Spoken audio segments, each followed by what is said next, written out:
Today we're going to talk about how to solve quadratic equations by using the square root. And in order to do that, we have to have quadratic functions that don't have a b value or that middle term. So we're just going to go ahead and get straight into examples. So example number 1, 10x squared minus 40 equals 0. So what we want to do, normally we're used to just isolating the variable. Well, now since we have an x squared term, what we first need to do is go ahead and isolate that x squared term. So we're still going to use our inverse operations and go backwards order of operations. So what we're going to do is we're going to go ahead and add 40 to both sides. So we end up getting 10x squared equals 40. Again, we want to get that x squared term by itself, so we're going to divide by 10. So we get x squared equals 4. Now, we have the x squared term by itself, so we can go ahead and take the square root of both sides, and x actually equals positive and negative 2. Now, the really important thing to remember here is you have to take those negative value, that positive and that negative value, because negative 2 squared, so negative 2 times negative 2 is going to give you positive 4.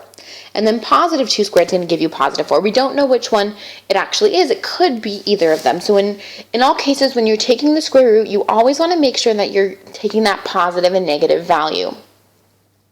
Now, let's go ahead and try another one.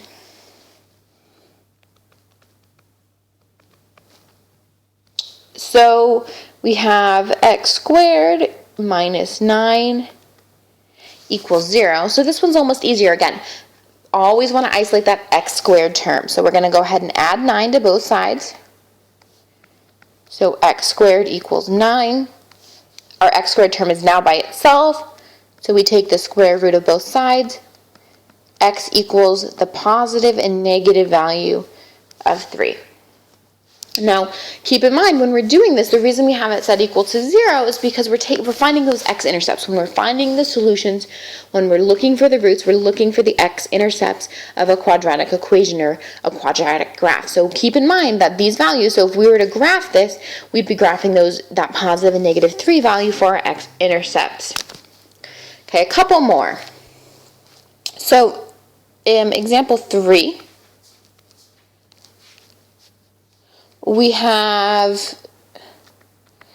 7x squared minus 14 equals 0. So again, isolate that x squared. So we're going to add 14 to both sides. So we get 7x squared equals 14. Divide both sides by 7, because again, isolating our x squared term. Well, 14 divided by 7 gives us 2, but what's different about this problem is you notice that we can't take the perfect, 2 doesn't have a perfect square root. So we still write our square root because we're taking the square root of both sides to get that x by itself now. So the way that you get to write it is x equals plus and minus the square root of 2. You don't want to write the plus and minus the inside, you want to write it on the outside. So positive and negative radical 2 is essentially what your answer would be. So radical 2 would be somewhere greater than 1 but less than 2. So the square root of that, we get some decimal and you'd be able to graph those intercepts as well. All right, last example for today.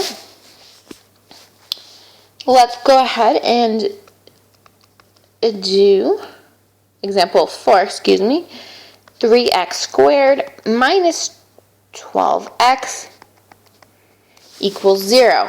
Now, notice in this particular problem, we have an x on both terms. Now, whenever we factor, I always say make sure you factor out the greatest common monomial factor. In this case, since we're solving with square root or radicals, we're going to go ahead and see if we can put an x term on both sides. So we're going to add the 12x to both sides. And so we get 3x squared equals 12x. But notice both of them have an x, because again, I want to isolate the x squared term, but this side has an x. So what I'm going to go ahead and do is I'm going to divide both sides by x. So we get 3x equals 12, divide by 3, and x equals 4. But, well, most times we try to look for two answers when we're doing quadratics.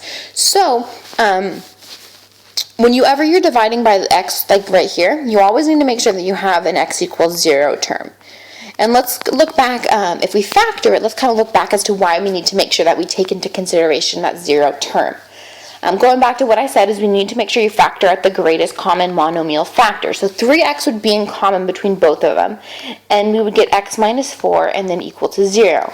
Now when you're solving these, when you're trying to find those solutions or those x-intercepts, you set each piece equal to 0. So you get 3x equals 0, and you get x minus 4 equals 0.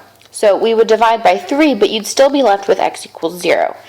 Because when we divide by x, it's almost like factoring it out. We have to take that x value into consideration and give it a 0 as one of our x-intercepts, or we won't be completing the problem correctly. We won't be telling all the solutions.